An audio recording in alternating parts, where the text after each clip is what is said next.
Good afternoon and welcome to the Assembly Committee on Commerce and Labor. Secretary, will you please take roll? Assembly members Anderson, Carter, present. Cole, Hardy, Hadigi, Kasama, Miller, Monroe Moreno, O'Neill, Roth, Torres Fawcett, Yeager, Urick, Chair Marzola. Here, please mark members present once they arrive. Welcome everyone that is joining us here in Carson City, those in Las Vegas, and everyone tuning in over the internet. Today we will hear 4 bills: Senate Bill 169, Senate Bill 336, Senate Bill 375, and Senate Bill 386. My plan is to take those in order, depending on who's here.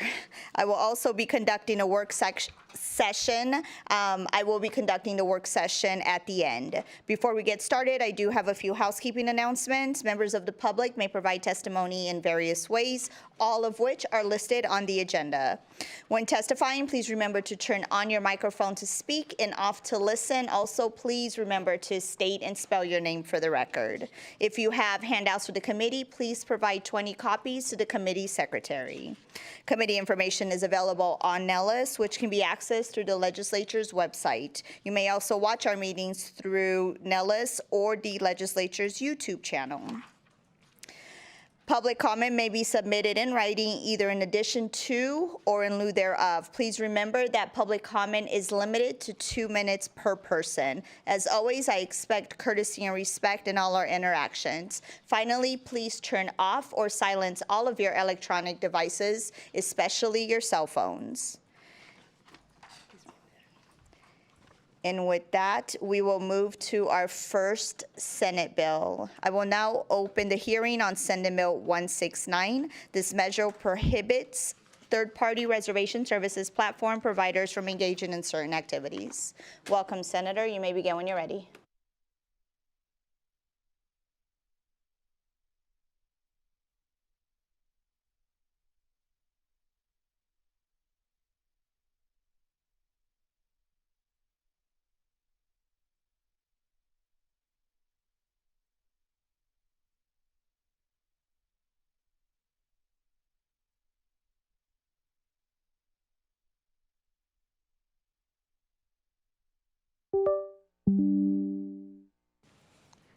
Good afternoon, Madam Chair. Fabian Doñate for the record, representing Senate District 10 in Las Vegas.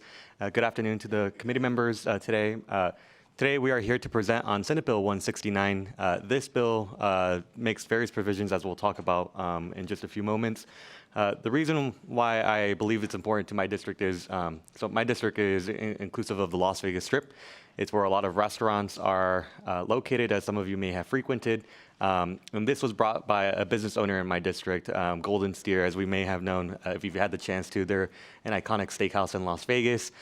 They have had issues with folks scalping for their reservations, and it has led to a significant issue, not just for that restaurant, but for other restaurants as well across the state.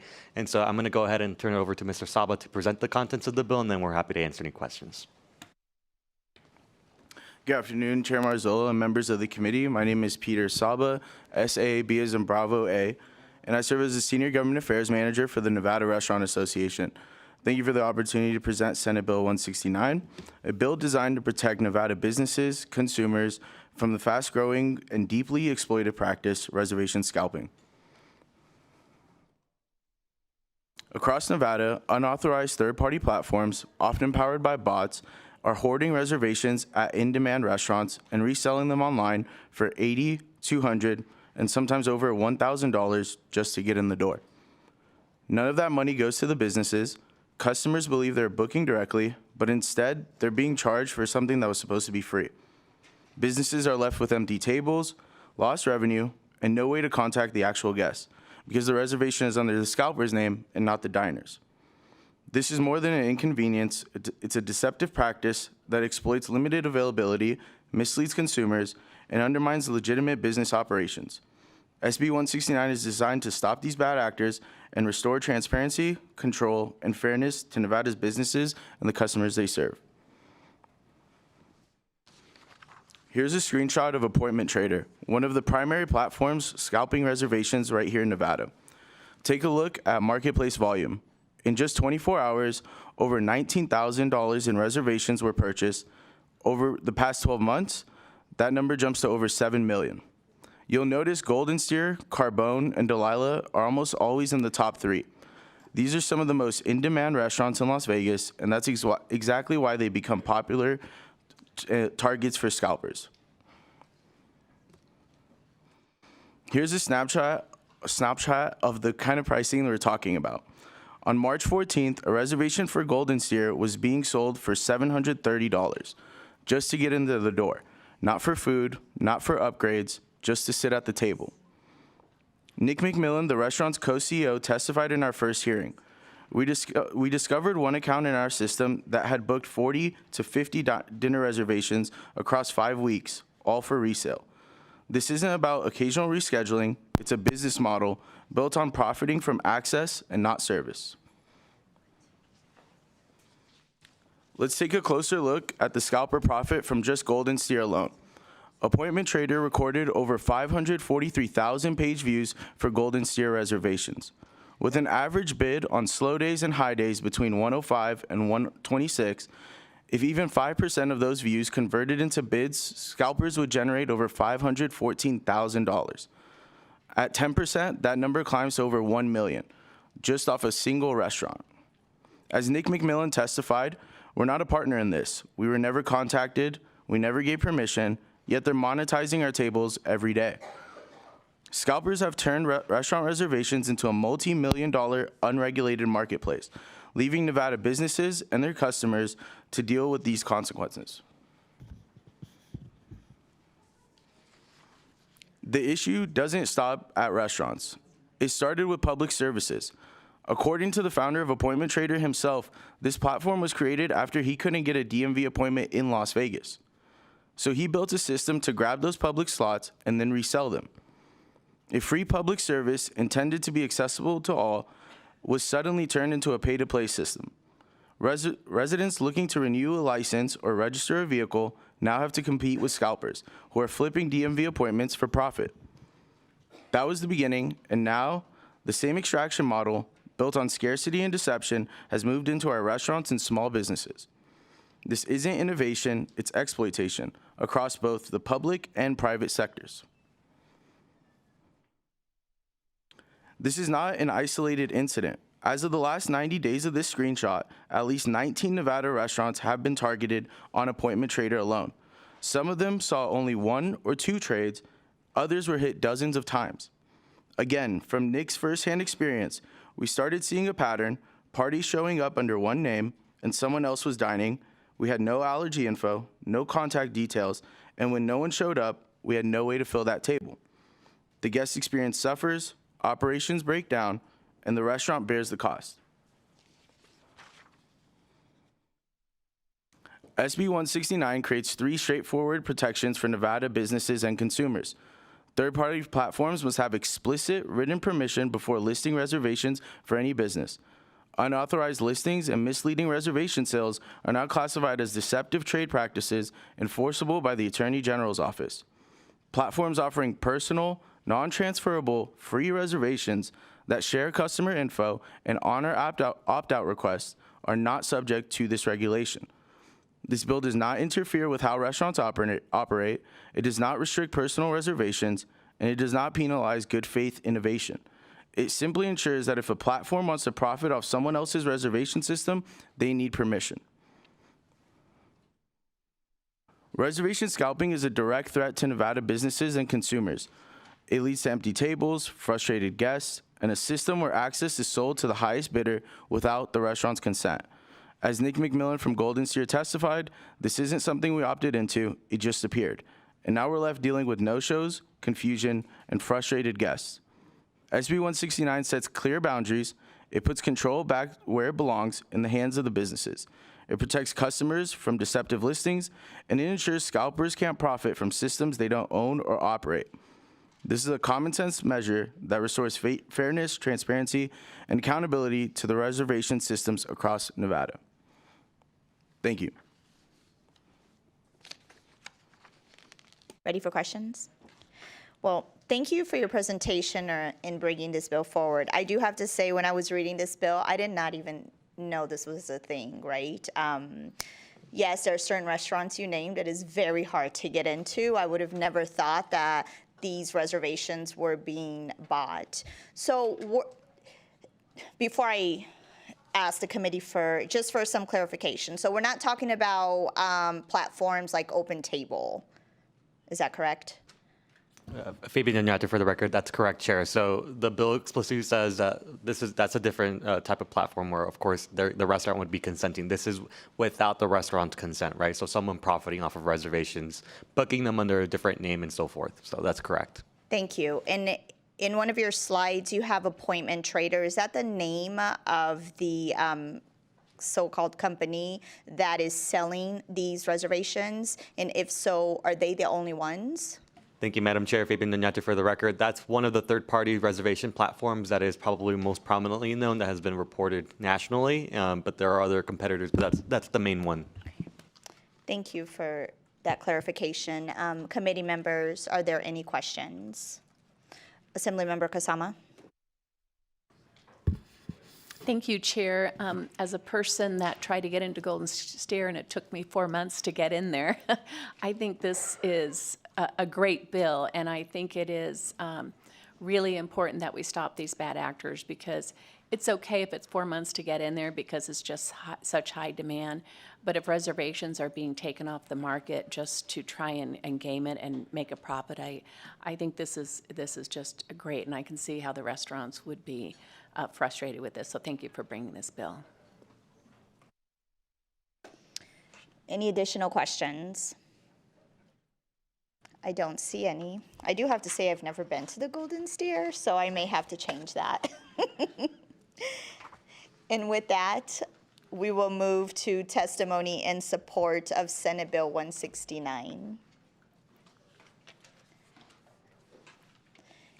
Is there anyone in Carson City wishing to testify in support?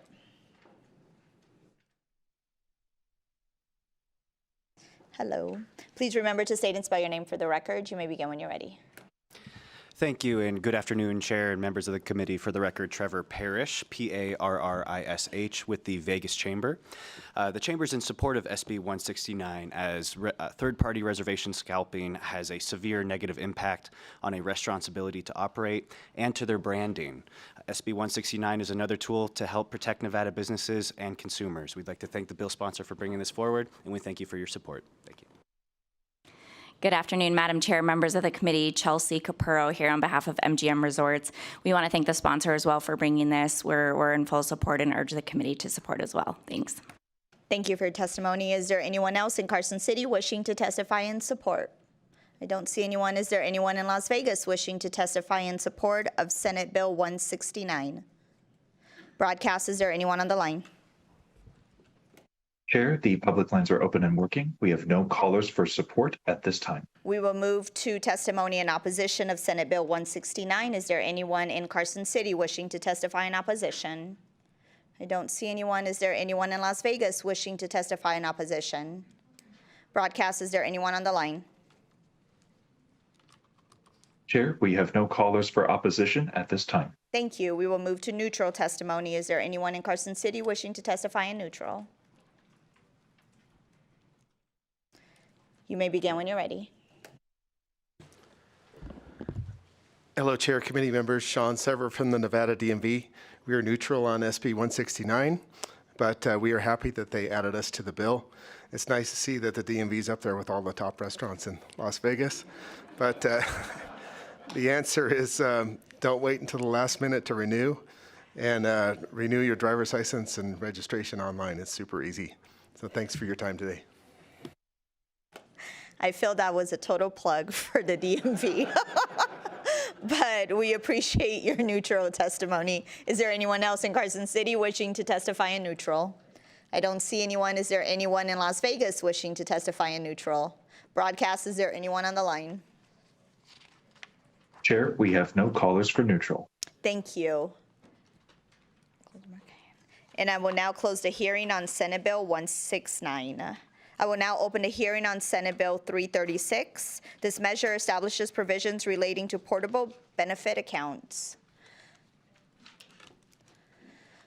Welcome, Senator. I think this is your first time in my committee. Please remember to state and spell your name for the record, and everyone may begin when they're ready.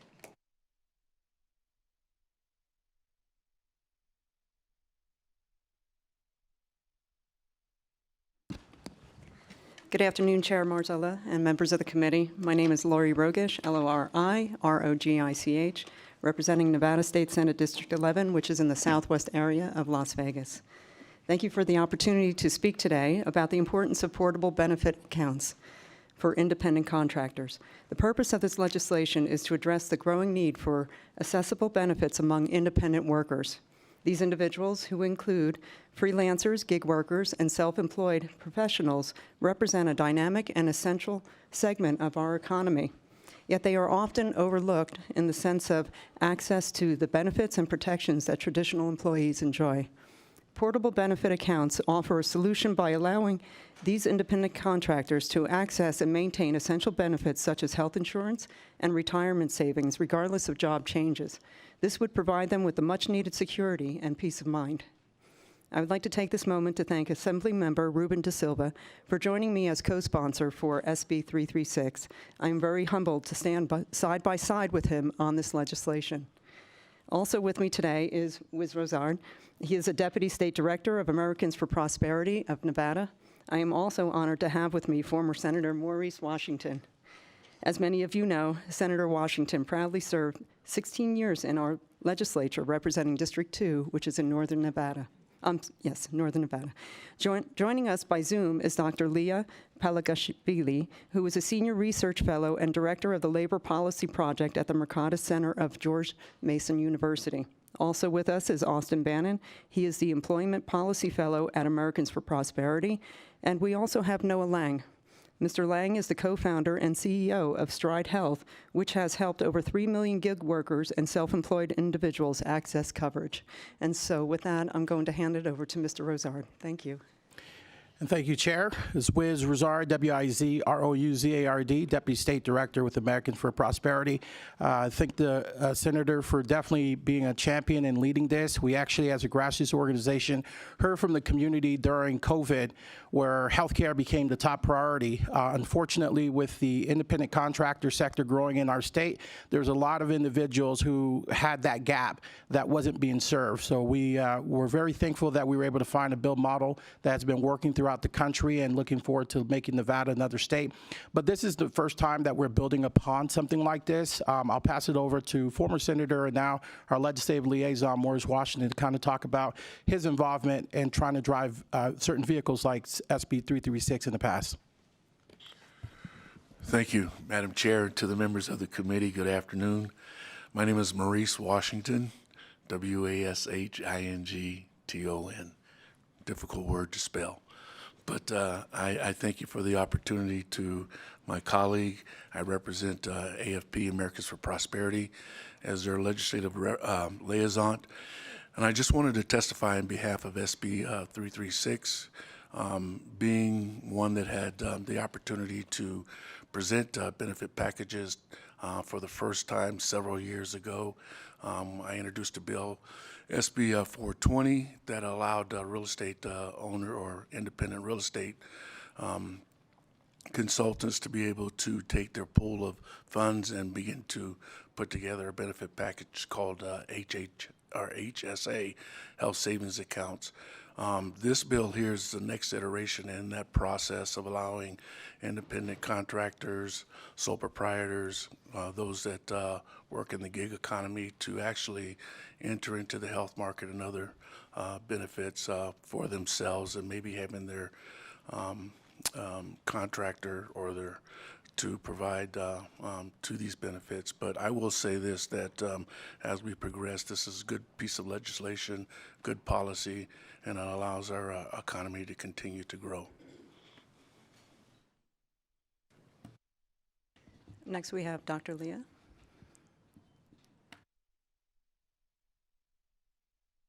Good afternoon, Chair Marzola, members of the committee. My name is Leah Palgashvili, and I'm a labor economist at the Marqueta Center at George Mason University.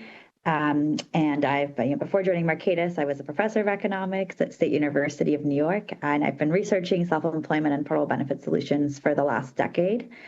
So it's truly an honor to speak about these ideas with all of you today, and thank you so much for your time. And I believe the slides are up, is that right? Yes, perfect. Okay, so to begin on the front, yeah, okay, so next slide then on the, should be a graph, just to give a little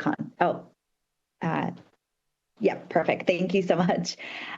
So just to begin, I wanted to set the stage of what we're seeing in terms of economic trends. Self-employment and independent work have been growing since at least 1997. This data is coming from the U.S. Census Bureau, and every other data source I've seen on this, including IRS tax data, confirm this trend of in the growth of this workforce. We're seeing the greatest growth in industries like professional and business services, also in real estate, leasing and rental, financial services, arts, transportation and warehousing, and construction. So it's quite a diverse workforce. Next slide.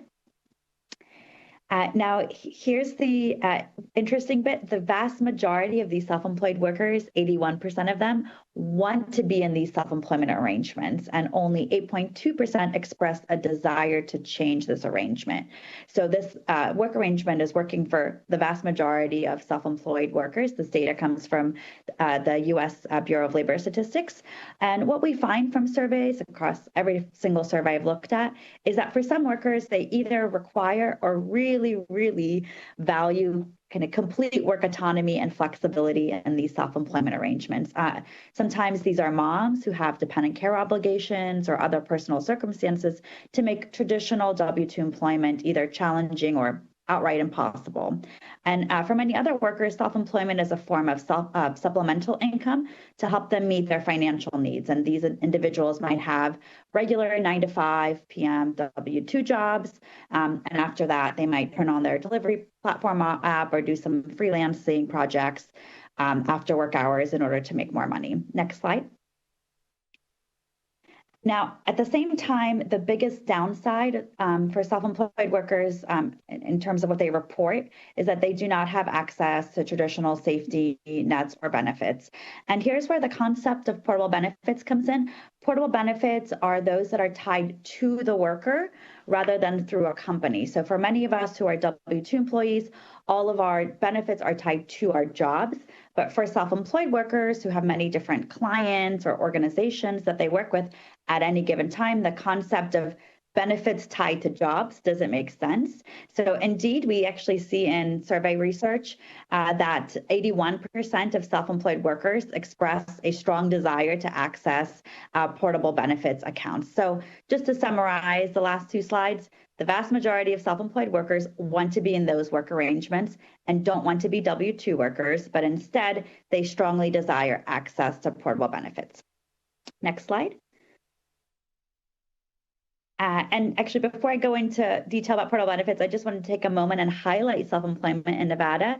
In Nevada, there are almost 300 self-employed workers who generate $10.5 billion in revenue annually, so a nice chunk for the state. The top 10 industries are listed up here. Many of them do line up with the national data as well, with professional and business services, transportation and warehousing, real estate and rental, arts, and finance being among the top 10. Next slide. So here's where I want to unpack the problem that we see for self-employed workers. So as this workforce grows, more and more of these workers will be left out of traditional safety nets and benefits. And the challenge is largely a legal one. States across the country, including in Nevada, have laws that were created almost 100 years ago that prevent the flow of benefits to self-employed workers. And that's because our laws were written in a way to make sure that benefits were only tied to one type of worker, that's W-2 employment. Now, back then, that wasn't a problem, but in the modern economy, these laws are leaving a growing portion of the workforce without access to at least some safety nets or benefits. And one of the biggest barriers is that contributions from clients or organizations to a portable benefits account may be misconstrued by regulators as a W-2 relationship. And so organizations have explicitly stated that, they can't participate in portable benefits programs unless the law allows them to do so. Next slide. So we get to the solution. It's very simple. Allow for unbenefited workers to create these portable benefits accounts with a bank or a third-party company, and allow these self-employed workers and their clients or hiring parties to voluntarily make contributions to those accounts. Now, the other thing to remember is that self-employed workers are not the only type of workers who don't have access to benefits. So sometimes it's part-time workers, or sometimes it's workers at small businesses. So allowing for the creation and contributions into a portable benefits account will help this group of unbenefited workers, especially self-employed workers, have at least some access to benefits. Next slide. So what does this look like in practice? So a couple points here. First, this is just about legalizing benefits. It's a small but necessary step in the longer process for self-employed workers to gain more benefits, more access to benefits. This step means that there are no mandates. So it wouldn't mandate businesses or clients or organizations from providing benefits to independent workers. It's just about allowing voluntary participation from workers and also from hiring parties. It also means that there's no fiscal impact. It's just about removing a legal barrier. There's no tax incentives or subsidies. And again, the program is completely voluntary between a worker and an organization or client. I think the next person will go into more detail about how this is working out in practice, but the key idea here is that there's some sort of third party between a company and a worker, where that worker can open up a portable benefits account, and the account stays with the worker, just like a personal bank account would stay with the individual. And then that worker can make contributions to the account, and then a client or other organizations can make contributions into that account for the worker as well. It's a simple but innovative idea. It addresses a real concern and challenge for self-employed workers who have unintentionally been barred from participation in benefits from laws that were created almost 100 years ago. But because it's a simple, innovative solution to a growing problem, states are currently experimenting with these ideas. Currently Utah, Pennsylvania, and Georgia, are running pilot portable benefits programs. 2 other states have passed bills last month on portable benefits. And then congressional lawmakers have been showing interest in this as well. There's been Democratic lawmakers as well as Republican lawmakers who have come together for bipartisan support at the federal level for portable benefits reforms. Just 2 weeks ago, the Senate Help Committee released a white paper also highlighting the importance of portable benefits. So while it's new, it's currently gaining quite a bit of interest from lawmakers. Next slide. So because this is such a new idea, there are rightfully some unknowns about this and trying to understand potential downsides. So one of the things we looked at was to check whether the presence of these portable benefits laws change anything in the for W-2 workers or for independent contractors. So we did the analysis of a Utah portable benefits bill that was passed 2 years ago, and we found that the portable benefits program had no impact on altering W-2 employment or self-employment. And so what we're actually seeing that it's doing is not changing the workforce composition, but helping workers who are already self-employed gain access to portable benefits. And I think with that, I don't want to go over too much of my time. I'll go ahead and pass it over to the next presenter, Noah Lang, who is the CEO of Stride, a portable benefits company that has facilitated some of these portable benefits programs across the states. Thank you. Thanks, Leah. And you can progress to the next slide while I talk. As Leah mentioned, I'm here to provide a real-life example of what's possible if this bill were to become law. Leah mentioned there are no negative impacts in Utah. There's a lot of positive impacts. I founded this company, Stride, 12 years ago as the son of 2 self-employed Americans and the brother of 1 more to rebuild our outdated benefit system. And we currently serve tens of thousands of Nevadans working in the freelance economy. So people working in trucking, consulting, entertainment, delivery, construction, real estate. in the restaurant services business that we just talked about, and a variety of professional services. And I'm speaking in support of this bill because our country's benefit system, largely designed in 1947, is broken, and it leaves out a large and growing portion of Nevada's workforce. The bill proposes a new foundation for financial security, and it's not just a concept, it's a real solution. In Utah, as Leah mentioned, in 2023, it passed a similar bill decoupling the offering of benefits from worker classification. And the bill immediately spurred companies, including Lyft and Shift, which is owned by Target, to start offering contractors benefits. We're seeing more and more companies offer additional benefits to independent contracting workers as a result. Specifically, what's happening? What does this look like to be this third party in the middle here that Leah mentioned? Well, here's a chart for what it looks like. I mentioned Lyft and Shipt in Utah. DoorDash, we're also running pilots for in Pennsylvania and Georgia. These companies are putting additional earnings between 4 and 7% into a benefit savings account that we manage on behalf of the worker. It's theirs, it's free, no cost, and the independent worker can take that with them from job to job, from gig to gig, or across multiple jobs or gigs. These companies direct us to make an additional earnings contribution into those accounts, and then we enable those end independent workers to choose, have some real choice.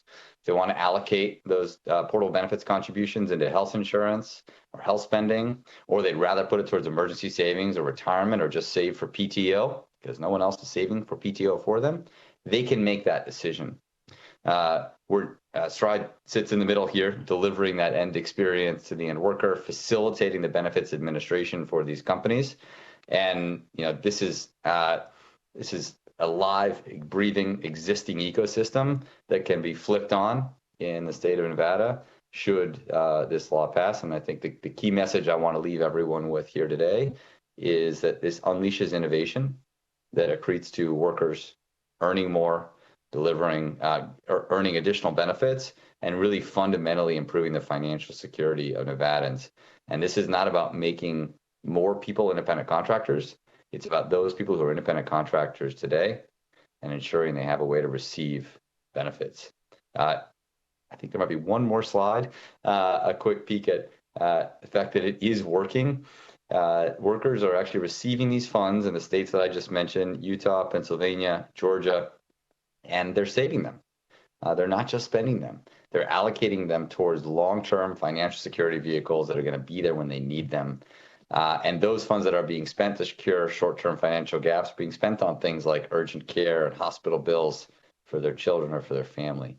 At the same time, we're seeing really healthy additional savings behavior out of those individuals. They're putting their own money in.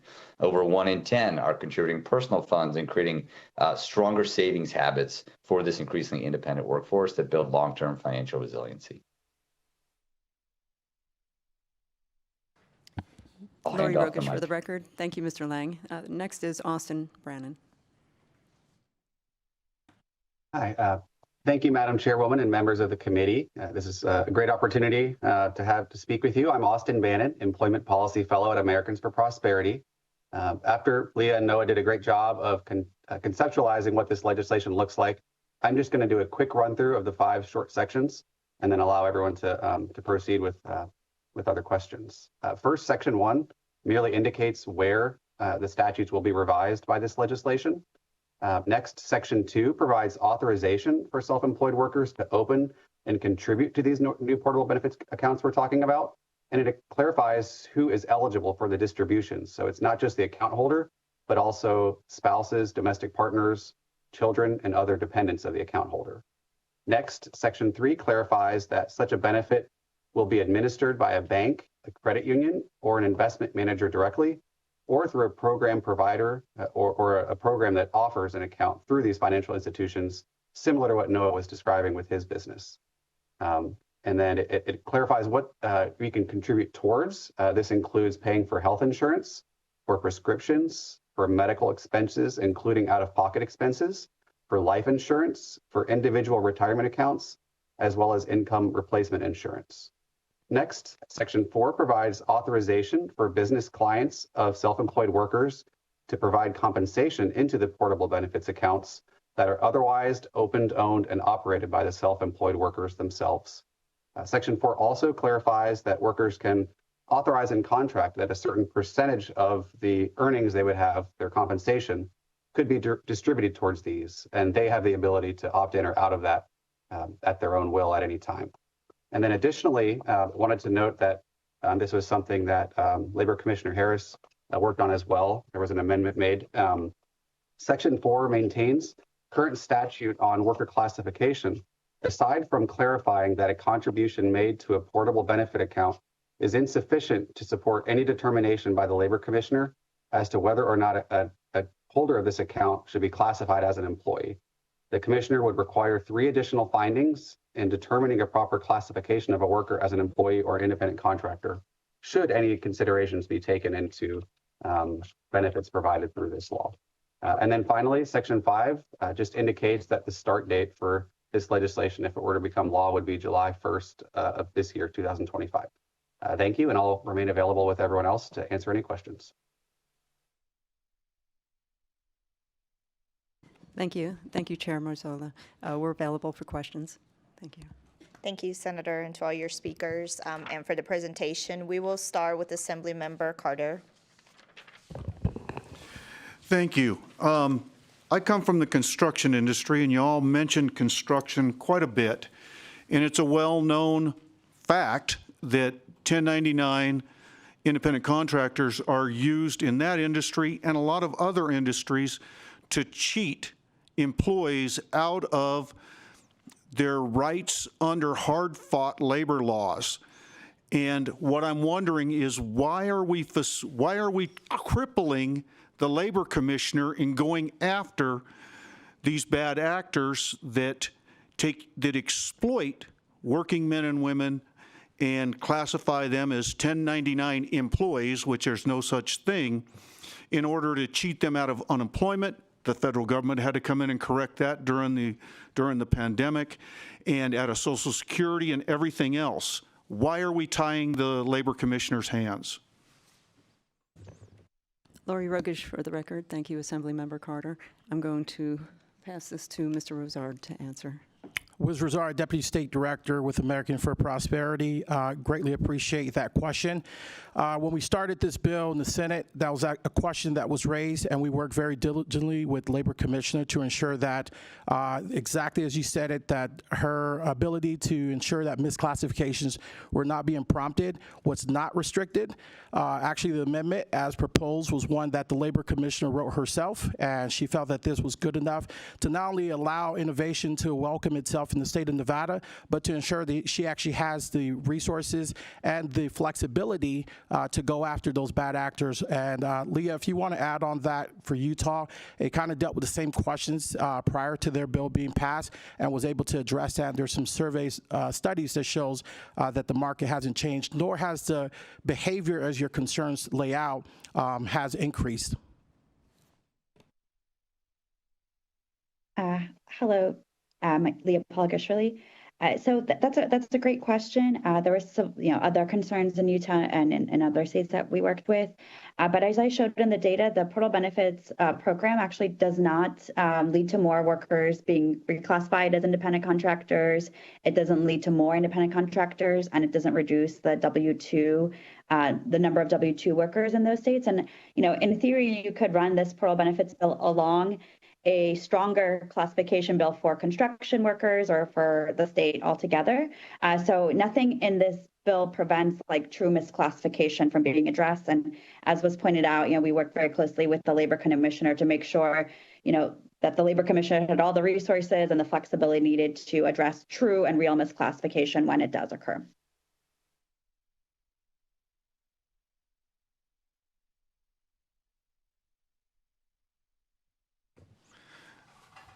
You still didn't answer my question about how we're going to protect legitimate working men and women from these predatory 1099 practices, and how this actually facilitates breaking those laws and cheating workers out of their hard-fought benefits. How do we do that? This doesn't deal with unemployment. This doesn't deal with Social Security. It doesn't deal with a lot of things that employees are entitled to. This is slapping a Band-Aid on a very corrupt situation that's exploiting Americans. So how does it take and fix that about the benefits being denied these employees?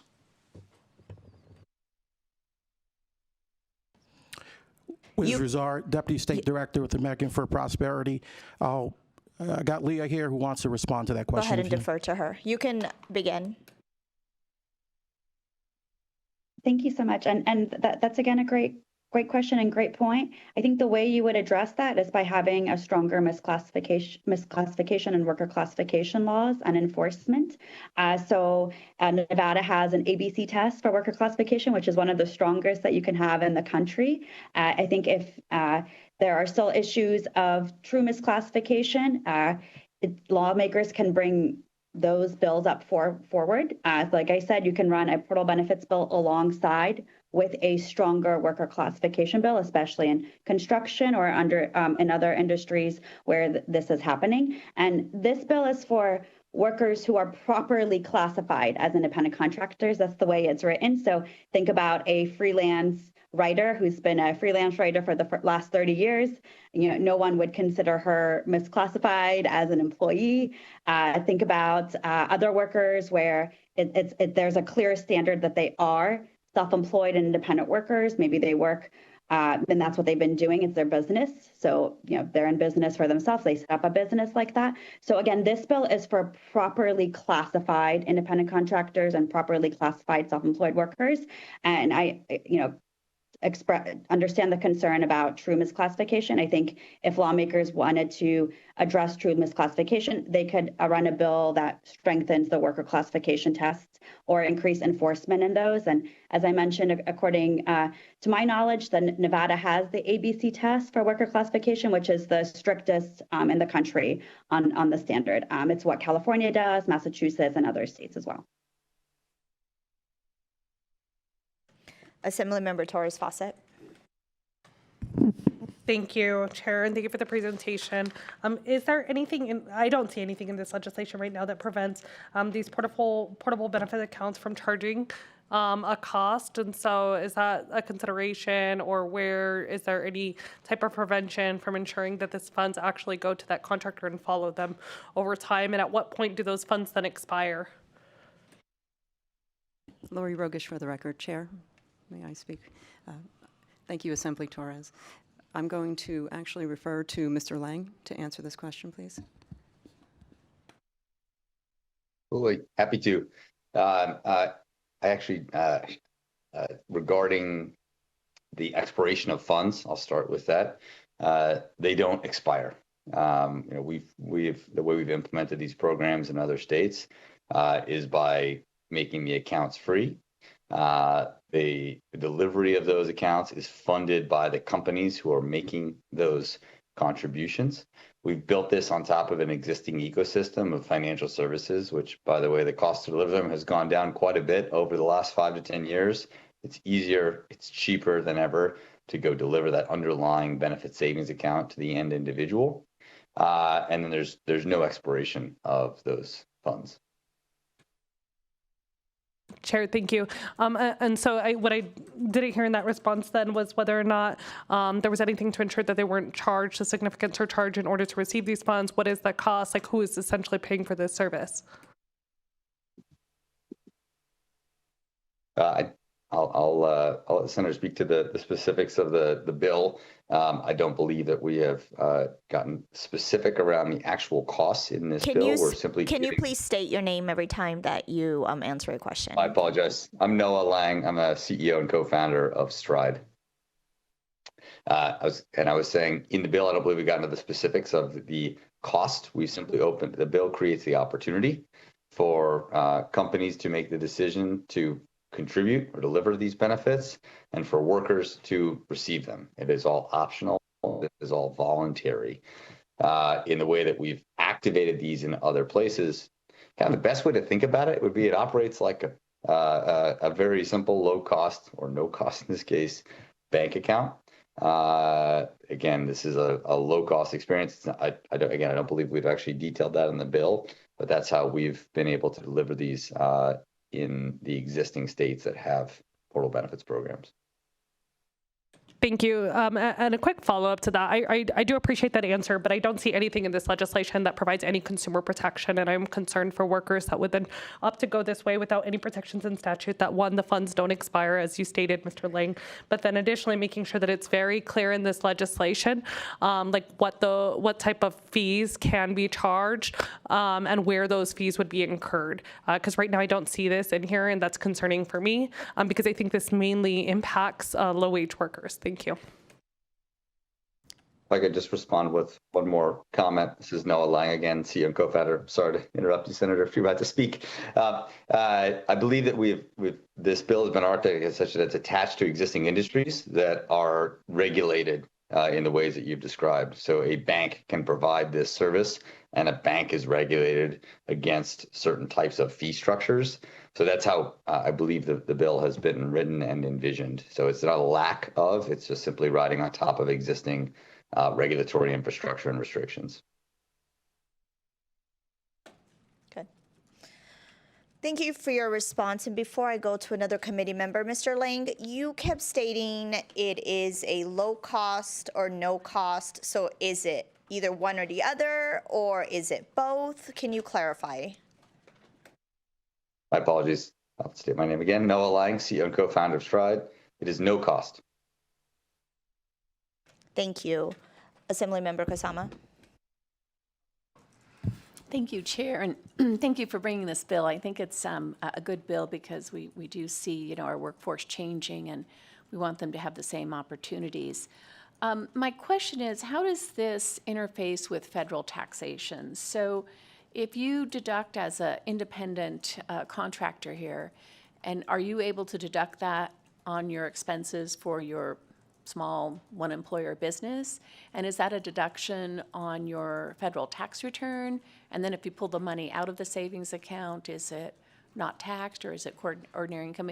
How is that reflected? Because we see that when you're a W-2 employee, what is the federal tax implication here, if anybody could answer that?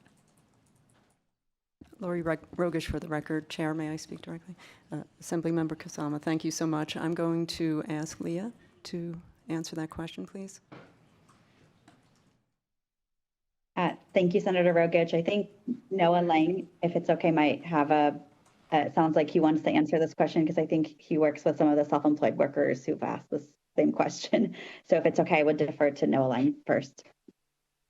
Happy to do that. Noah Lang, CEO and co-founder of Stride.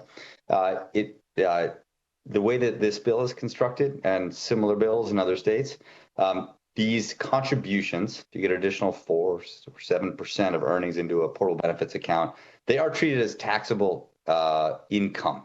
There is not a similar degree of tax favorability as you might see in, I think, the examples that you provided. Now, with the way those funds are spent, can provide additional tax deductions to an independent contractor. For example, a self-employed independent contractor can deduct the cost of their health insurance premiums from their taxes. So the deductions or the tax advantages, if you will, happen a layer down.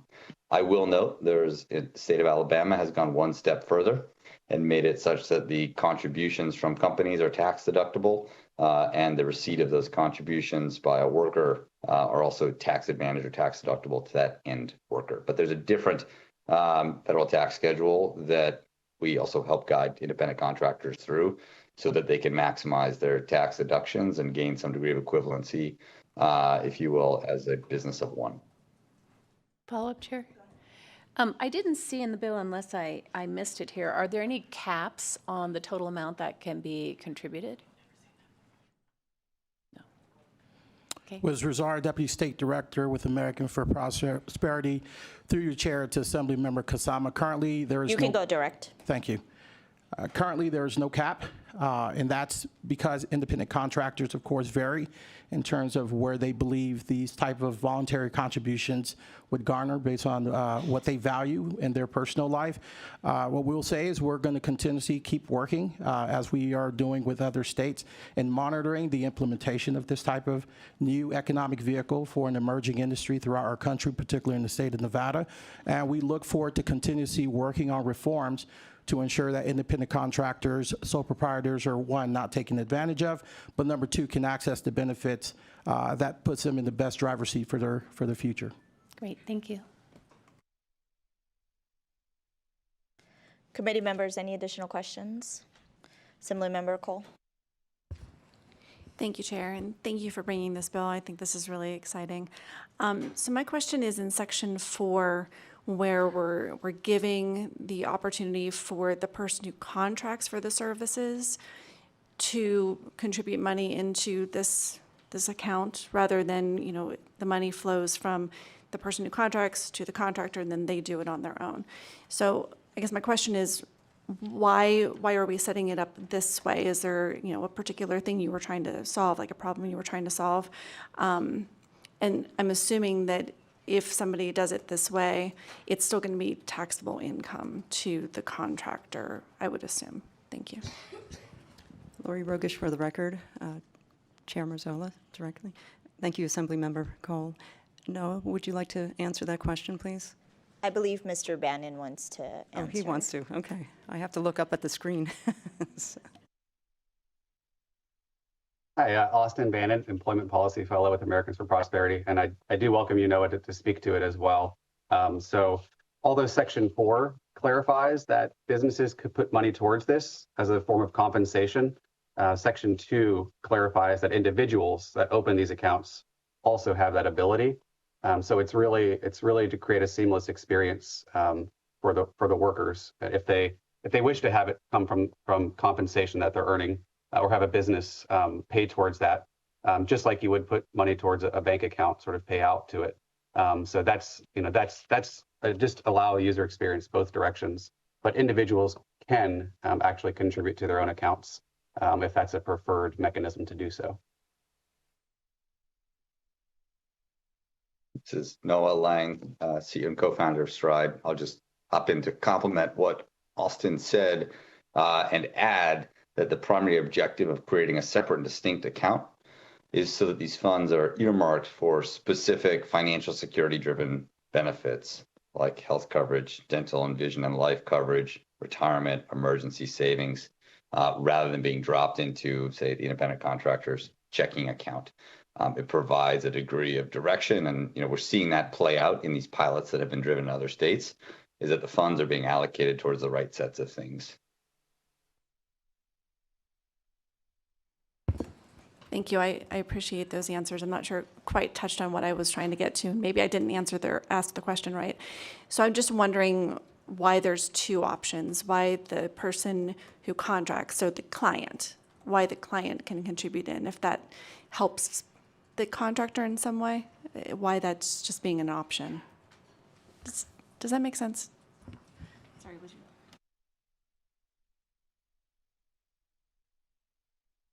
Hi, this is Austin Bannon, Employment Policy Fellow with Americans for Prosperity.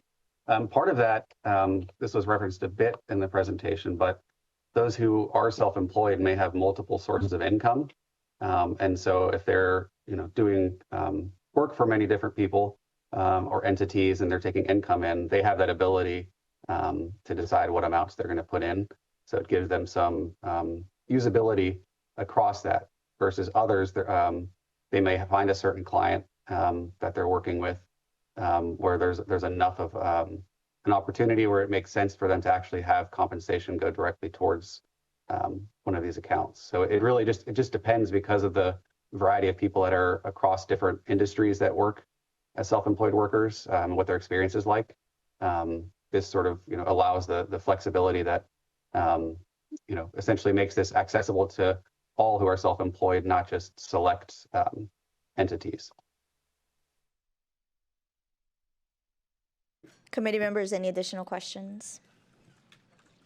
I don't see any. I do have a quick question. I keep getting conflicted answers. How many other states have passed legislation such as this one?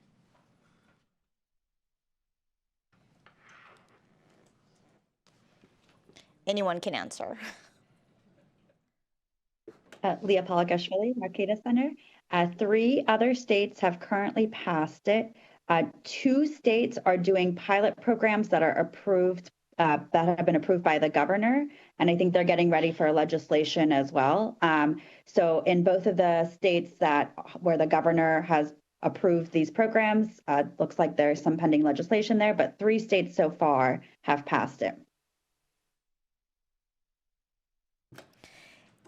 Thank you for that answer. And I know that there are third-party providers such as Stride facilitating these accounts. How many companies out there are like Stride?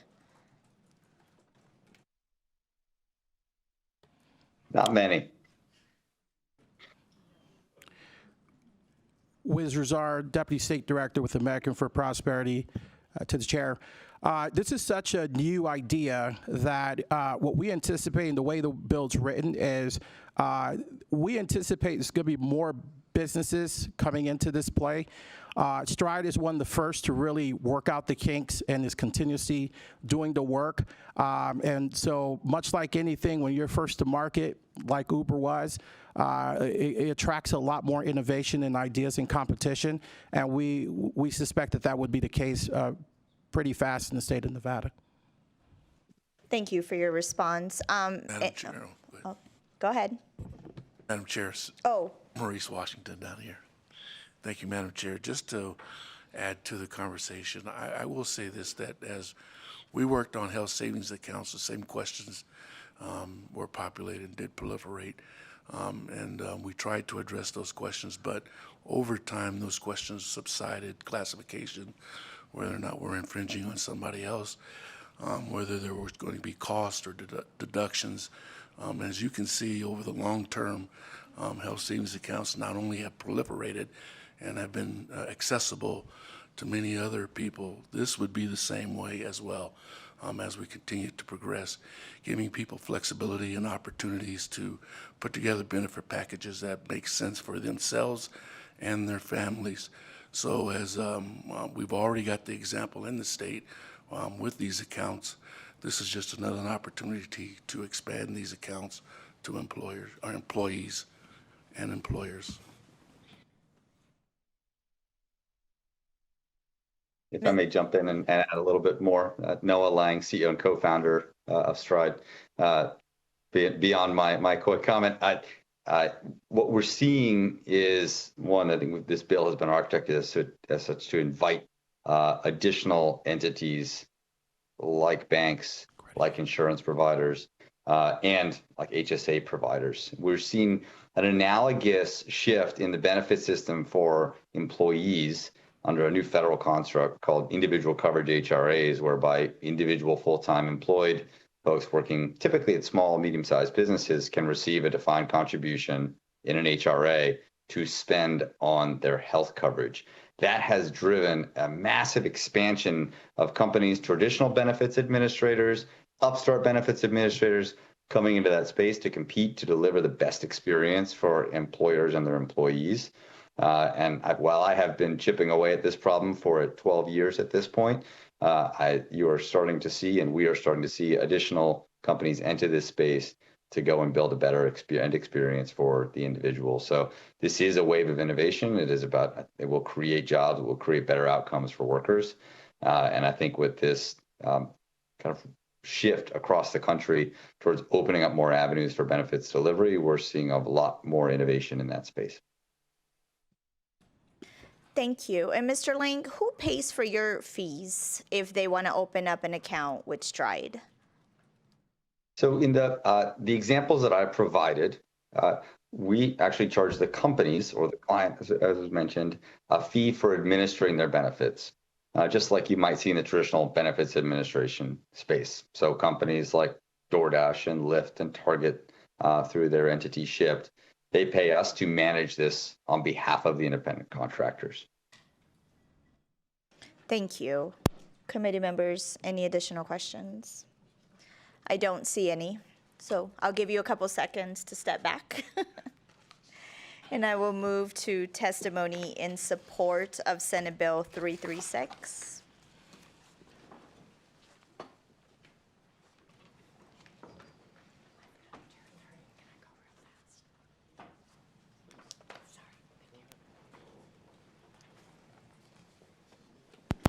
Please remember to state and spell your name for the record. You each have 2 minutes. You may begin when you're ready. Good afternoon, Madam Chair and members of the committee. I am Sarah Adler with SSGR, today representing NAPNA, the Advanced Practice Nurses Association.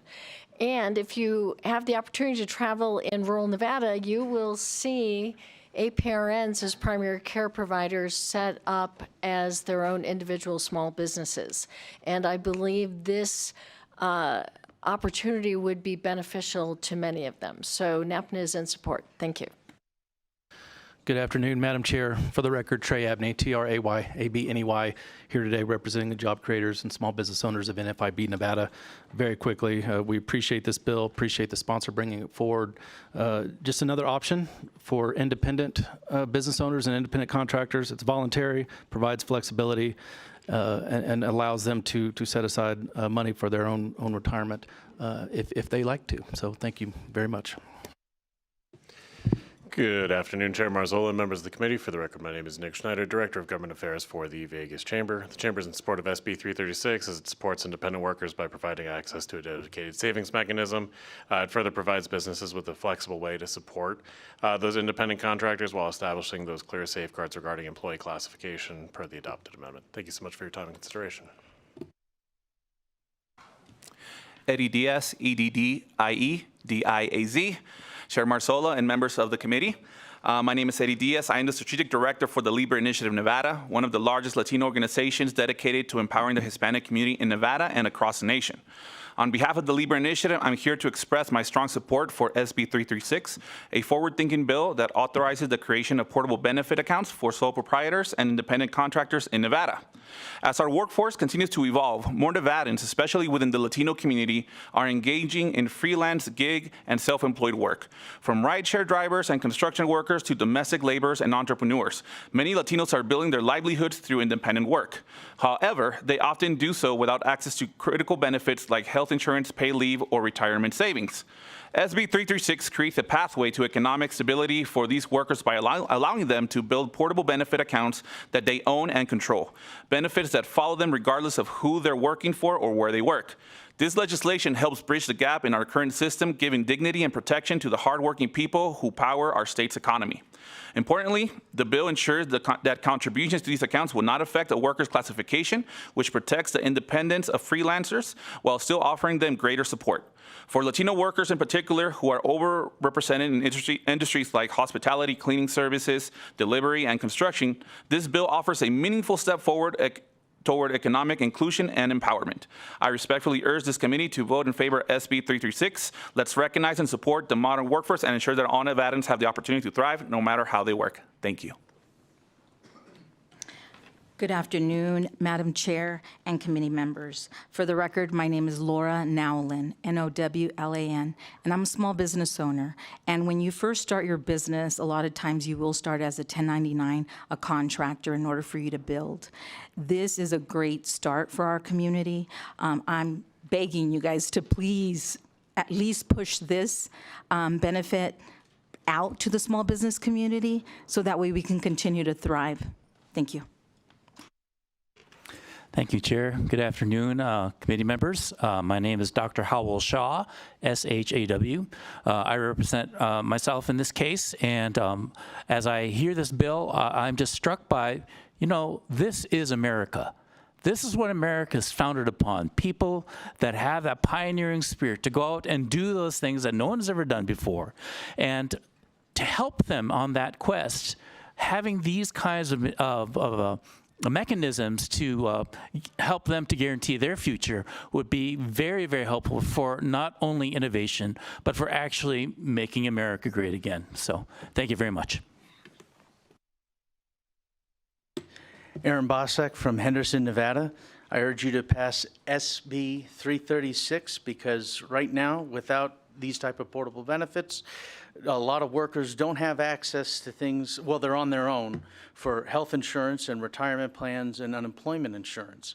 Where this legislation was tried in Utah, a lot of these gig workers who work from job to job now have access to health care, vision, and dental plans at pooled rates, sometimes cheaper than regular individual pricing. And in a place like Utah, where a third of the workers were working these type of jobs, and around 64,000 were using these app-based type of jobs for these gig things, portable benefits have been a godsend for them. So I would hope that with $11 billion worth of revenue coming through this state and over 300,000 people working these type of jobs, that portable benefits would benefit them as well here in Nevada, just like they did in Utah. So I urge you to pass SB 336. Thank you. Dear members of the committee, thank you so much for the opportunity to testify here today. My name is Ronald Najarro, and I'm the State Director for Americans for Prosperity in Nevada. I'm also a 1099 worker on the side through real estate. For all the reasons we just heard in the presentation and obviously from the testimony here, I echo my strong support for this bill, as well as our strong support from an Americans for Prosperity in Nevada perspective. This is about giving workers equal footing to access the same amount of future planning or health care savings that a lot of traditional workers have. I think there's a lot of workforce that is left out of the current structure. We also need to take care of them. They do contribute to our economy soundly. They do bring their skills and labor to market, and they deserve the right type of benefits that all other workers do, because at the end of the day, we're all in this trying to build a better Nevada, including traditional workers and also contract workers. So for all the reasons you heard today, I'm in strong support of this bill, and I urge you to please vote yes on SB 336. Thank you very much. Is there anyone else in Carson City wishing to testify in support? I don't see anyone. I see you seated in Las Vegas. You may begin when you're ready. Please remember to state and spell your name for the record. Good afternoon, Chair and members of the committee. For the record, Ann Barnett with the Nevada Contractors Association representing the construction industry here in Southern Nevada. We support SB 336 as a step toward strengthening our workforce by providing a flexible tool for managing benefits that supports properly classified workers in an industry that continues to evolve. Thank you.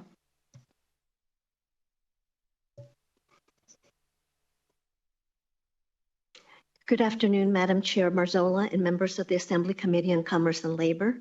For the record, my name is Anna Wood, ANAWOOD, as Government Affairs Chair and member of the Board of Directors of the Las Vegas Asian Chamber of Commerce. I respectfully appreciate the efforts of the sponsor and co-sponsor, and I'm here in support of Senate Bill 336.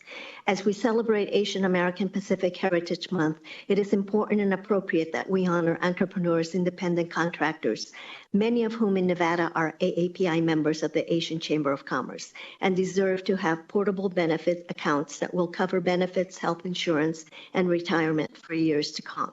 No matter what field of work you're in, every individual deserves the opportunity to these rights and benefits long-term for themselves and their families. I respectfully urge your yes vote. Thank you for your time and consideration. Thank you for your testimony. Is there anyone else in Las Vegas wishing to testify in support? Broadcast, is there anyone on the line? Chair, the public lines are open and working. We have no callers for support at this time. Thank you. We will move to testimony in opposition of Senate Bill 336. Is there anyone in Carson City wishing to testify in opposition? I don't see anyone. Is there anyone in Las Vegas wishing to testify in opposition? Broadcast, is there anyone on the line? Chair, we have no callers for opposition at this time. We will move to neutral testimony. Is there anyone in Carson City wishing to testify in neutral? Don't see anyone. Is there anyone in Las Vegas wishing to testify in neutral? Broadcast, is there anyone on the line? Chair, we have no callers for neutral. Thank you. Senator, would you like to give any closing remarks?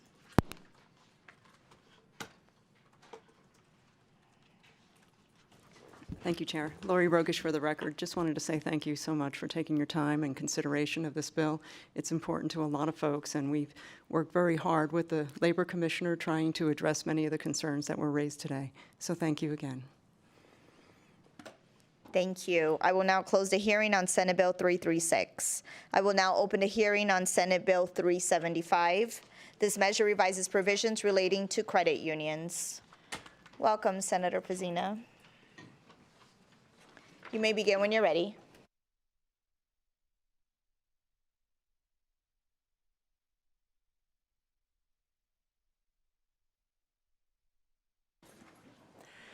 Thank you so much, Chair Marzola, Vice Chair Howdegi, and the members of the Assembly Committee on Commerce and Labor. My name is Julie Pazina, and I'm so proud to represent Senate District 12 in Clark County, covering parts of both Henderson and Las Vegas. I'm also pleased to be here today to present Senate Bill 375, which modernizes the statutory framework governing credit unions. And with me today are Brian Reeder, President of Ferrari Reeder Public Affairs, and Robert Wilson, Senior Vice President, State Government Affairs for Nevada's credit unions.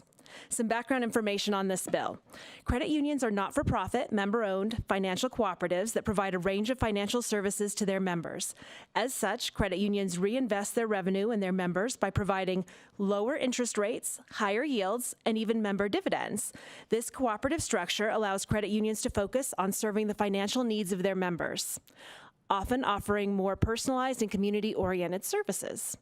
Credit unions can either be state or federally chartered institutions, and there's little difference from the member's perspective, but there are operational differences between the charters, and that's why I'm bringing forward this modernization bill to update the state charter. Nevada statutes regulating credit unions are in need of a revision to allow state-chartered credit unions to better serve their members, adopt modern financial practices, and compete more effectively in today's financial landscape. To illustrate, let me provide you with an example. A credit union can only maintain another branch office with approval from the Commissioner of Financial Institutions if it is reasonably necessary, and this is an uncommon requirement that other entities regulated by the Commissioner do not have. Another challenge is the antiquated requirements, such as the frequency or types of board meetings and the processes for filling vacancies. For example, current Nevada law does not explicitly authorize virtual meetings, such as Zoom, which so many of us became accustomed to in the last few years. So no meetings like with Zoom of the board of directors or allow its members to participate virtually in any way. And this poses a barrier to members and directors alike, especially in rural parts of our state. Further, current limitations on investments and loans can restrict credit unions' ability to diversify their portfolios and offer more flexibility to their members. The statutory environment also poses challenges in times of crisis. During emergencies or disasters, credit unions may need temporary relief from certain regulations adopted by the Commissioner, and this bill establishes a mechanism where the Commissioner can provide that relief. The overall objective of SB 375 is to create a more flexible and responsive statutory framework for credit unions as well as the Commissioner.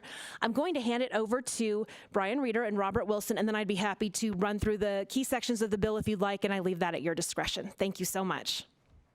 Thank you, Senator. Good afternoon, Chair and committee members. Brian Reeder speaking on behalf of Nevada Credit Unions. I think you all know that's the association for both federally chartered and state chartered credit unions in Nevada. Just a few comments about how we got here. Nevada's credit union started working on this bill during the interim as the state charter law had not been updated in recent memory. A lot has happened in that time, including recessions, recoveries, and a pandemic. And much of what's in this bill seeks to remedy challenges that credit unions have encountered over those years. Everything in this bill is centered around how can credit unions better serve their members. During the interim, we worked with the Financial Institutions Division on many of the concepts, and the result is what you have before you today. We also shared the language and spoke at length with other financial industry stakeholders to get the bill to where it is before the committee today. So with that said, I'd like to turn the time over to Mr. Robert Wilson to talk about a few of the highlights of the bill. Thank you. Thank you, Brian, and good afternoon, Chair Marzola, committee members. First, thank you for the opportunity to speak to you all today, and I'd thank the Senator for carrying this very important piece of legislation for Nevada's credit unions. I'm the Senior Vice President of Nevada's Credit Unions. It's Robert Wilson, W-I-L-S-O-N, and we are the trade association for the credit unions in Nevada. I would like to kind of go through a few items on the bill, but a quick 101, I think the Senator touched on this very well. Credit unions are not-for-profit member-owned cooperatives. I think that's very important to note. This means that all the revenue the credit unions make go back to the members of the credit union. That is in terms of lower interest rates, higher yields, lower fees, dividends when times are good. So it's really in the best interest of the community members that are members of credit union to have a healthy dual charter system in the state. So when we look at federal law, we always try to say, hey, like, what can we improve in the state charter that the federally chartered credit unions have, so we make the state charter as attractive as possible. And some of the highlights in this bill, we do touch on that. So to that end, SB 375 is our state charter modernization bill. As Mr. Reeder said, we have not touched the state charter in decades. So there's a laundry list of items that we have that we're proposing in this bill. We're happy to go through those line by line for you all. Also happy to not go through those line by line for you all. I think the senator did a very eloquent job of kind of covering some of the most important pieces. I will talk about a little bit about the virtual meetings. I think that's very important. Also board member frequency. This bill is allowing some flexibility with board member frequency if the credit union is in good standing and health, good financial health, which is very important. Section 4, as the senator touched on, will help us open more branches to help serve more of the underserved populations of the state. And with that, I'm happy to answer any questions that the committee may have. Thank you. Thank you so much again, Chair. I'm at your discretion. We're happy to go section by section, but I know it's been a long day and you still have bills ahead, so we're also happy to answer questions. I would like you to go section by section, please. Absolutely. Julie Pizzina again for the record, and thank you so much. An overview of the key sections. So looking at Section 1, that's really focused on low-income credit unions. Section 1 authorizes a credit union that qualifies and is approved for a federal designation as a low-income credit union to issue shares to non-members that must not exceed 20% of the credit union's unimpaired capital and surplus unless the commissioner authorizes the union to exceed this percentage. On the Senate side, we amended this section to clarify that approval is required to receive this designation as well. Looking into Section 2, which focuses on suspension of regulation during crises, it authorizes the commissioner to temporarily suspend a regulation pertinent to credit unions for not more than 90 days under two circumstances. First, the governor or the legislature declares a state of emergency or disaster declaration, or second, the commissioner determines the order is in the public's interest.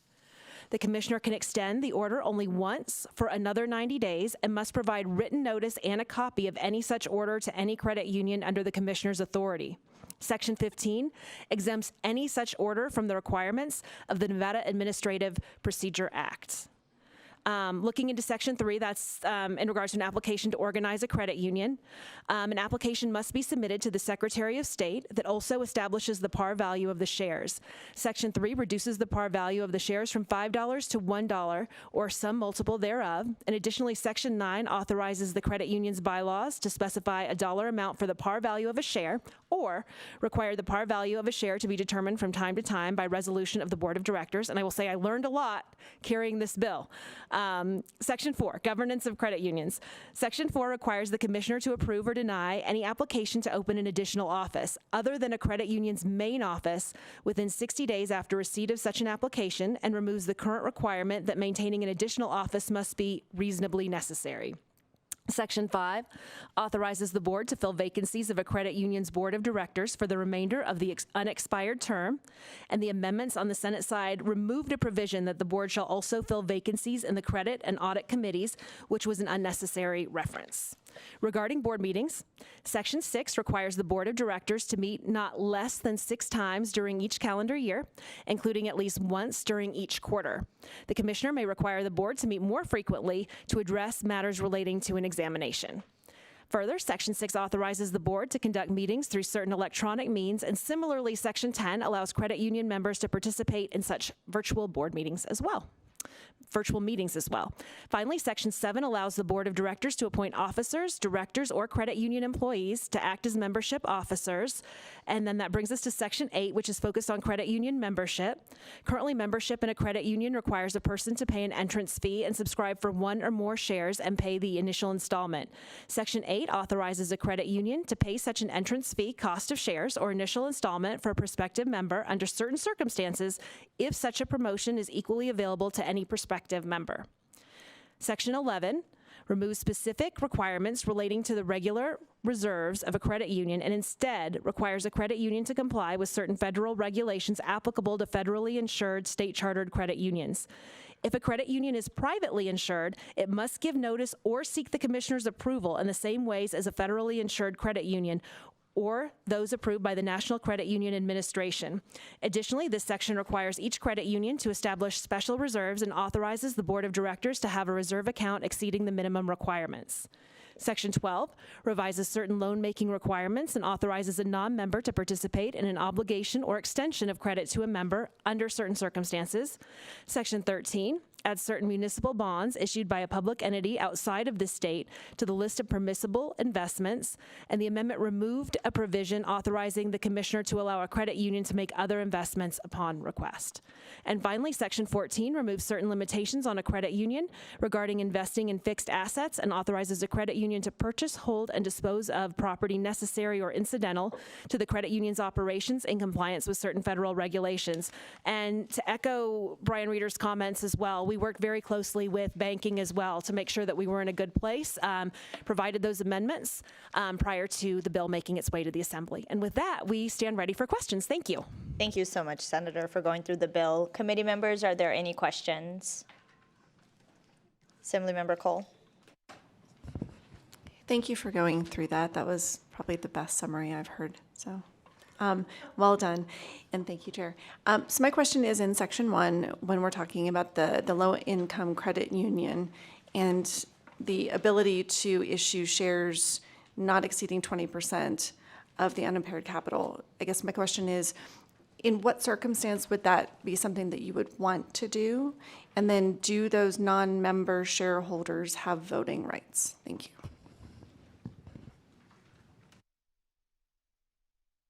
For the record, Robert Wilson.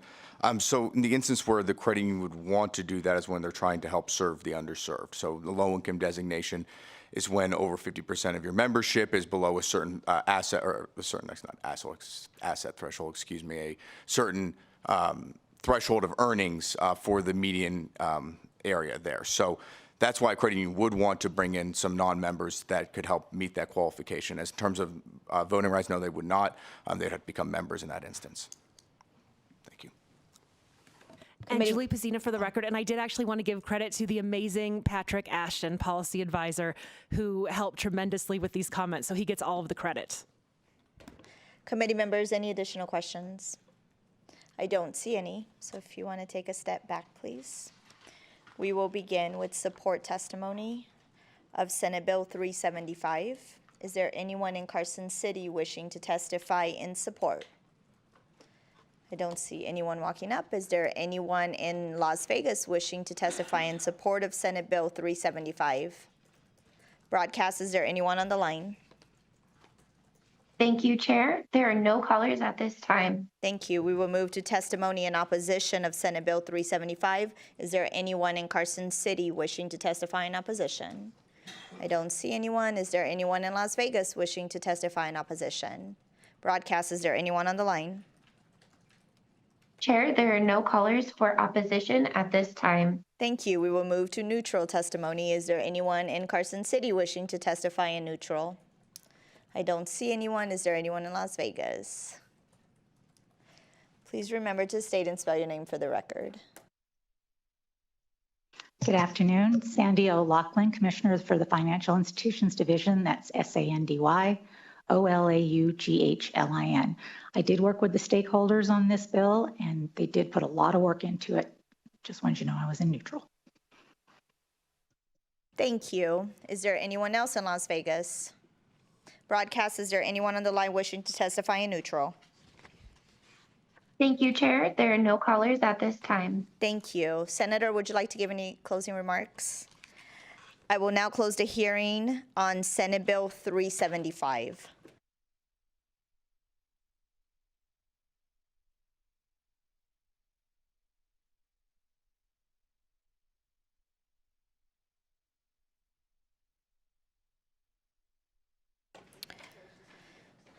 We will now move to our work session. It is not customary for the committee to take testimony or otherwise rehear the bills during a work session. However, I may invite a witness to come forward for clarification or questions during consideration of a measure. And with that, we will start with Senate Bill 11. Senate Bill 11 revised provisions relating to the payment of extended unemployment benefits, sponsored by the Senate Committee on Commerce and Labor on behalf of the Employment Security Division, heard April 28th, and there are no proposed amendments. Thank you. Members, are there any questions? I don't see any. I will entertain a motion to do pass on Senate Bill 11. So moved. I have a first from Vice Chair Howdigi. Is there a second? Second. I have a second from Assemblymember Miller. Is there any discussion on the motion? I don't see any. All those in favor say aye. Aye. All those opposed say nay. Motion carries. I will assign that floor statement to Assemblymember Miller. Next is Senate Bill 11. Oh, sorry, 16. Senate Bill 16 revised provisions relating to contractors, sponsored by the Senate Committee on Commerce and Labor on behalf of the State Contractors Board, heard April 30th, and there are no proposed amendments. Thank you. Are there any questions? I don't see any. I'll entertain a motion to do pass of Senate Bill 16. So moved. I have a first from Vice Chair Howdiggy. Do I have a second? I have a second from Assemblymember Cole. Any discussion on the motion? I don't see any. All those in favor say aye. Aye. All those opposed say nay. Motion carries. I'll assign that floor statement to Assemblymember Cole. Next is Senate Bill 44. Senate Bill 44 revised provisions relating to financial services, sponsored by the Senate Committee on Commerce and Labor on behalf of the Division of Mortgage Lending, heard April 30th, and there are no proposed amendments. Thank you. Members, are there any questions? I don't see any. I'll entertain a motion to do pass on Senate Bill 44. So moved. I have a first from Vice Chair Howdiggy. Is there a second? I have a second from Assemblymember Kasama. Any discussion on the motion? All those in favor say aye. Aye. All those opposed say nay. Motion carries. I'll assign that floor statement to Assemblymember Kasama. Next is Senate Bill 49. Senate Bill 49 is revised provisions relating to consumer protection, sponsored by the Senate Committee on Commerce and Labor on behalf of the Attorney General, heard May 5th, and there is one proposed amendment. Thank you.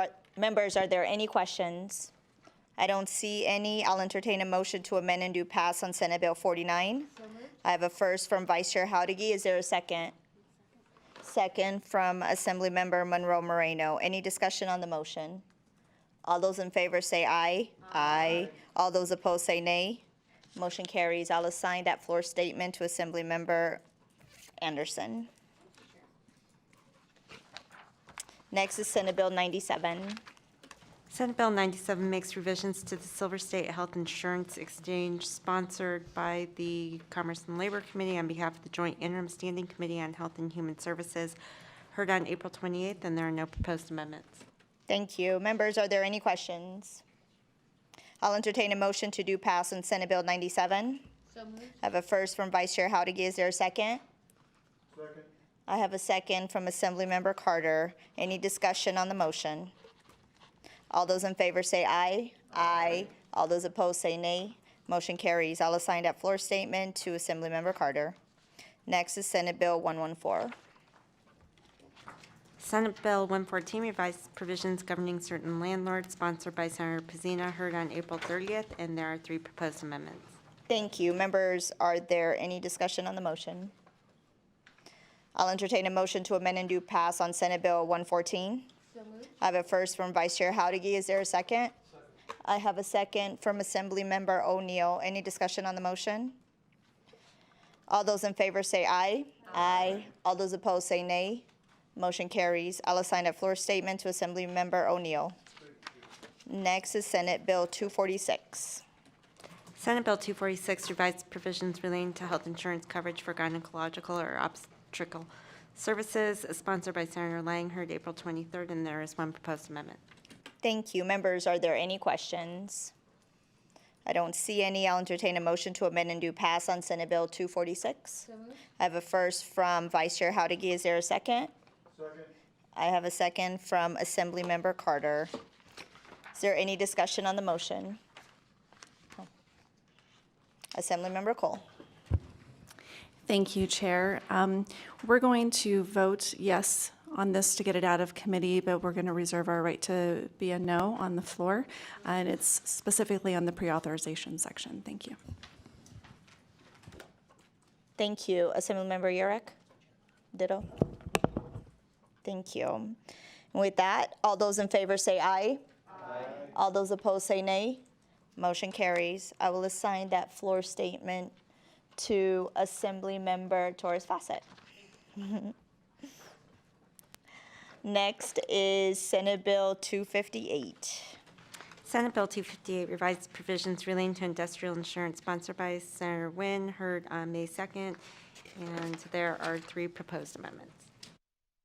Thank you. Members, are there any questions? I don't see any. I'll entertain a motion to amend and do pass on Senate Bill 258. So moved. I have a first from Vice Chair Howdigi. Is there a second? Second. I have a second from Assembly Member Carter. Is there any discussion on the motion? I don't see any. All those in favor say aye. Aye. All those opposed say nay. Motion carries. I'll assign that floor statement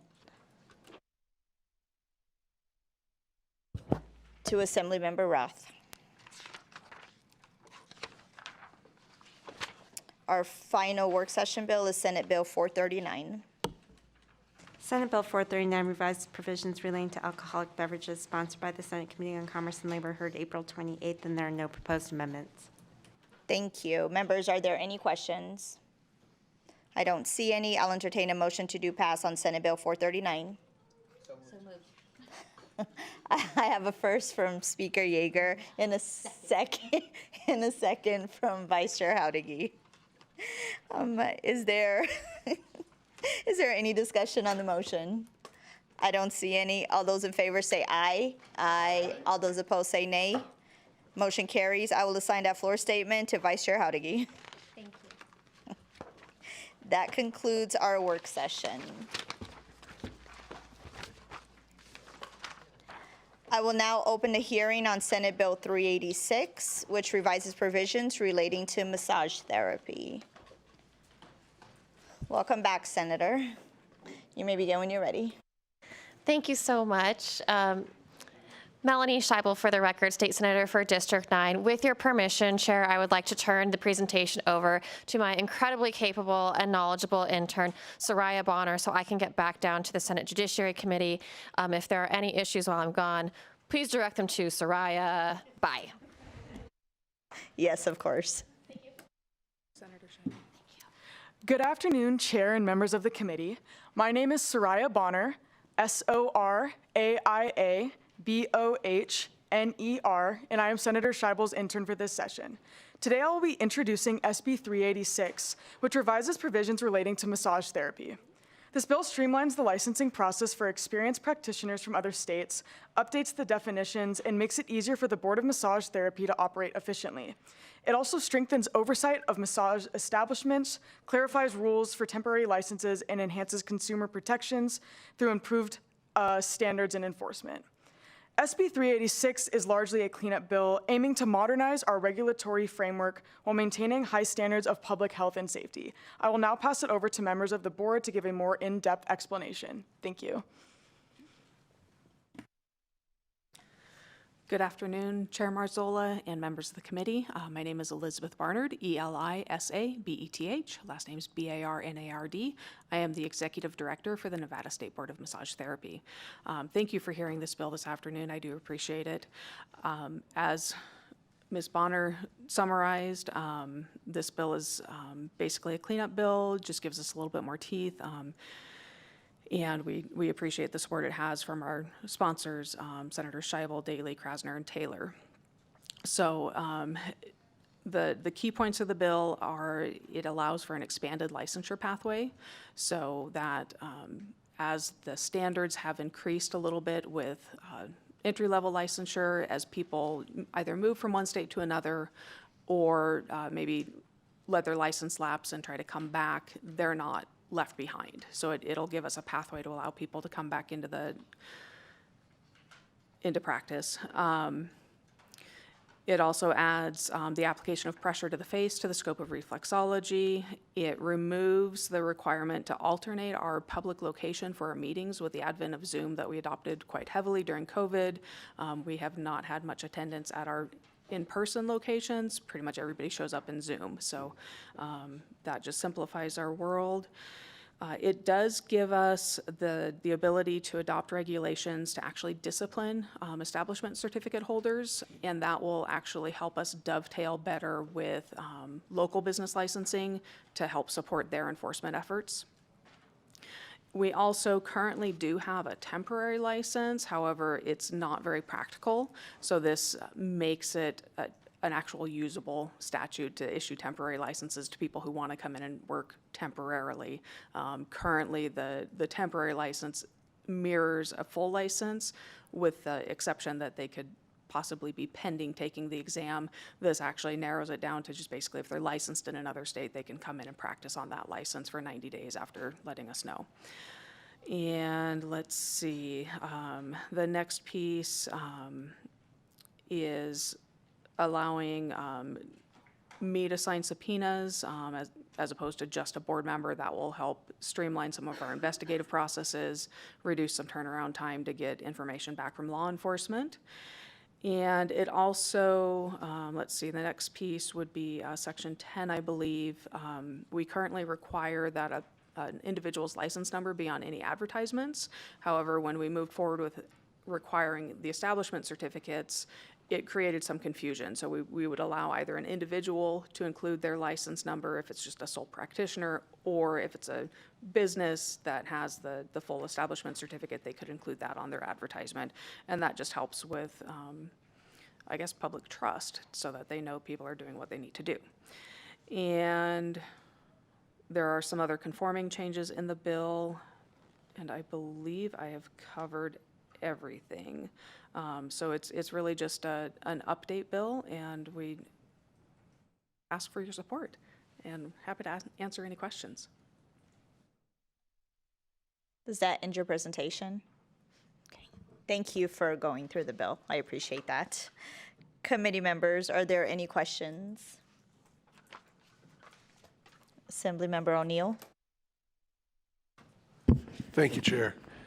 And thank you for bringing this bill forward. It's very timely, extremely timely to me.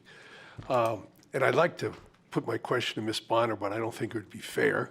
But I recently had a constituent come before me having problems attaining their massage licensing.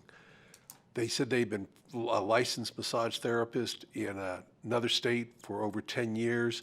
They had gone to a school several, I think it was, they said 30 years prior to that.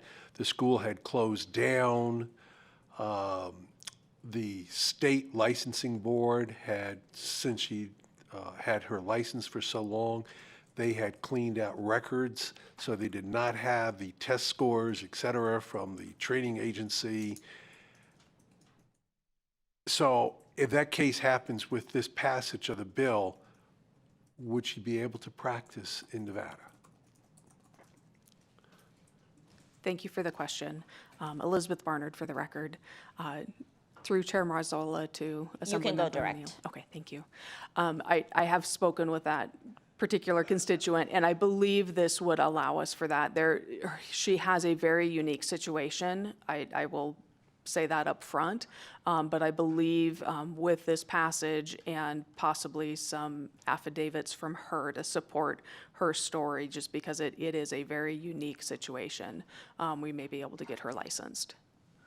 Did you have anything to add to that, Colleen, since? If I may follow up, I appreciate you doing all that you can. You don't sound confident that it does. Do we need to unfortunately do an amendment to this bill so people like her who have been practicing for years can be recognized here in the state? Does there need to be any cleanup, would you say, then, to assure that this issue doesn't happen again?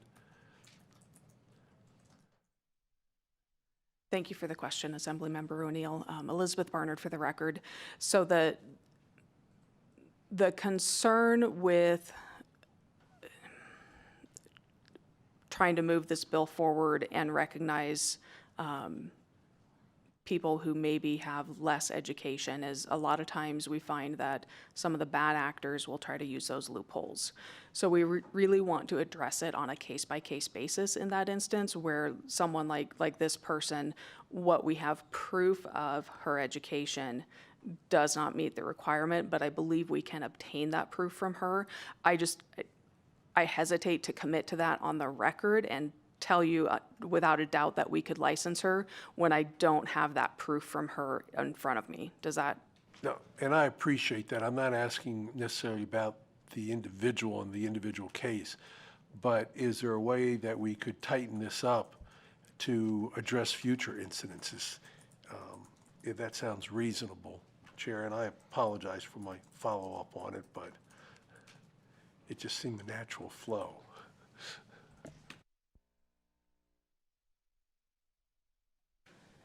Thank you for the clarification. Elizabeth Barnard for the record. I think that might be something we can look at offline to see if there might be some way to address your concerns without feeling like we would be opening the door wide open to people trying to exploit this. Thank you. That's a great answer. And you're right. I support you in that last part. We don't want bad actors at all. But so thank you. Thank you, Chair, for the time. And I didn't want to interrupt the back and forth, but yes, the conversation should definitely be taken offline, and it's okay for you to say no to us. It's not a problem. Assemblymember Cole. Thank you, Chair. My question is in Section 1, Subsection 1. We're talking about applicants who do not otherwise satisfy the requirements set forth, and you call out 3 different NRS subsections. I'm just curious, like, what are the situations that you're trying to address here, like, where they don't satisfy something? Like, what are the somethings? Thank you for the question, Assemblymember Cole. Elizabeth Barnard for the record. So those subsections are specific to the different license types that we have. So we license massage therapists, structural integration practitioners, and reflexologists. So it's a way to address all those 3 license types, and basically just if they don't meet our current minimum education standard. So yes, they still will be required to pass an exam to show that minimum competency. So then it's solely just the education section of all of those things. Okay, thank you. Elizabeth Barnard for the record, correct. Thank you. And just to continue, I just want to confirm. So even if they have the hours and they have the education, they will still have to take our tests here in the state of Nevada, correct? Thank you, Chair Marzola, for the question. Elizabeth Barnard for the record. So we require an exam, but it is not our state exam. In all cases, we accept exams that are administered by basically national organizations. Thank you for that clarification, but they do have to take the exam. Perfect, thank you. Committee members, are there any additional questions? I don't see any. So I'll give you a couple seconds to step back, and we will start with support testimony of Senate Bill 386. Is there anyone in Carson City wishing to testify in support? I don't see anyone. I don't see anyone in Las Vegas. Broadcast, is there anyone on the line? Thank you, Chair. There are no callers at this time. Thank you. We will move to testimony in opposition of Senate Bill 386. Is there anyone in Carson City wishing to testify in opposition? I don't see anyone. No one's in Las Vegas. Broadcast, is there anyone on the line? Chair, there are no callers for opposition at this time. Thank you. We'll move to neutral testimony. Is there anyone in Carson City wishing to testify in neutral? I don't see anyone. No one is in Las Vegas. Broadcast, is there anyone on the line? Thank you, Chair. We have no callers for neutral. Thank you. Would you like to give any final remarks? I will now close the hearing on Senate Bill 386. I will now open up for public comment. Please address your remarks to issues that fall within the jurisdiction of this committee. Public comment is limited to 2 minutes per person. Is there anyone in Carson City wishing to provide public comment? I don't see anyone. There's no one in Las Vegas. Broadcast, is there anyone on the line? Thank you, Chair. The public lines are open and working. However, there are no callers at this time. Thank you. This will conclude our meeting for today. This meeting's adjourned.